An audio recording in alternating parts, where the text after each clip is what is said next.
एकनाथ शिंदे रुसून दरेगावला जातात अशी महाराष्ट्रभर चर्चा आहे। मनोज जरांगे यांच्या आंदोलनावरून एकनाथ शिंदे यांच्यावर काँग्रेस प्रदेशाध्यक्ष हर्षवर्धन सपकाळ यांची टीका। मनोज जरांगे पाटील यांचं आंदोलन सुरू असताना एकनाथ शिंदे दरेगावला गेले आहेत, त्यावरून काँग्रेसचे प्रदेशाध्यक्ष हर्षवर्धन सपकाळ यांनी जोरदार टीका केली आहे। एकनाथ शिंदे रुसून दरेगावला जातात अशी महाराष्ट्रभर चर्चा आहे। इकडे कुणी काही ऐकत नाही किंवा एखाद्या मुद्द्यातून पळ काढायचा असतो तेव्हा एकनाथ शिंदे हे दरेगावला जातात। गेल्या वर्षी आपण कुठलं आश्वासन दिलं होतं ज्यामुळे आंदोलन गुलाल उधळून परत गेले ते त्यांनी स्पष्ट करावं, असा सवालही हर्षवर्धन सपकाळ यांनी केला आहे। मुख्यमंत्री असताना दरेगावला त्यांचं जाणं हे तेव्हापासूनचा एक वादग्रस्त आणि एक चर्चेचा विषय राहिला आहे।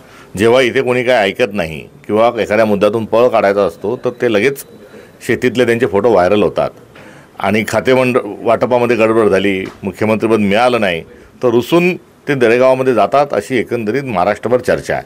मात्र तुर्तास या आंदोलनाच्या निमित्तानं दरेगावला जाण्याच्या पूर्वी मागच्या वेळेस नवी मुंबईमध्ये आपण जाऊन आंदोलकांना काय सांगितले होते, कोणतं आश्वासन दिलं होतं की ज्या आश्वासनामुळे आंदोलकांनी गुलाल उधळत हे परतले होते, ते नेमकं आपण काय सांगितलं होतं ते एकदा त्यांनी स्पष्ट करावं। आम्हालाही त्यांची आठवण या निमित्ताने त्यांना करून द्यावीशी वाटते। आणि महाराष्ट्राची आन बान शान छत्रपती शिवाजी महाराजांच्या पायाला स्पर्श करून नमस्कार करून आपण शपथ घेतली की मी शिवाजी महाराजांची शपथ घेऊन सांगतो की मराठ्यांना आरक्षण देऊ। म्हणजे तुम्ही शिवाजी महाराजांची शपथ खोटी घेतली होती का? तुम्ही शिवाजी महाराजांचाही जो वापर आहे हा राजकारणासाठी करता का?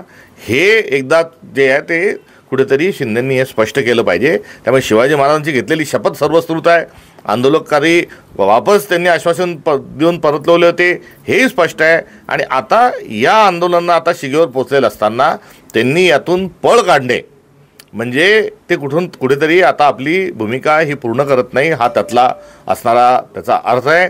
त्यांचं जर ऐकल्या जात नसेल तर त्यांनी राजीनामा देऊन सरकारमधून बाहेर पडावं।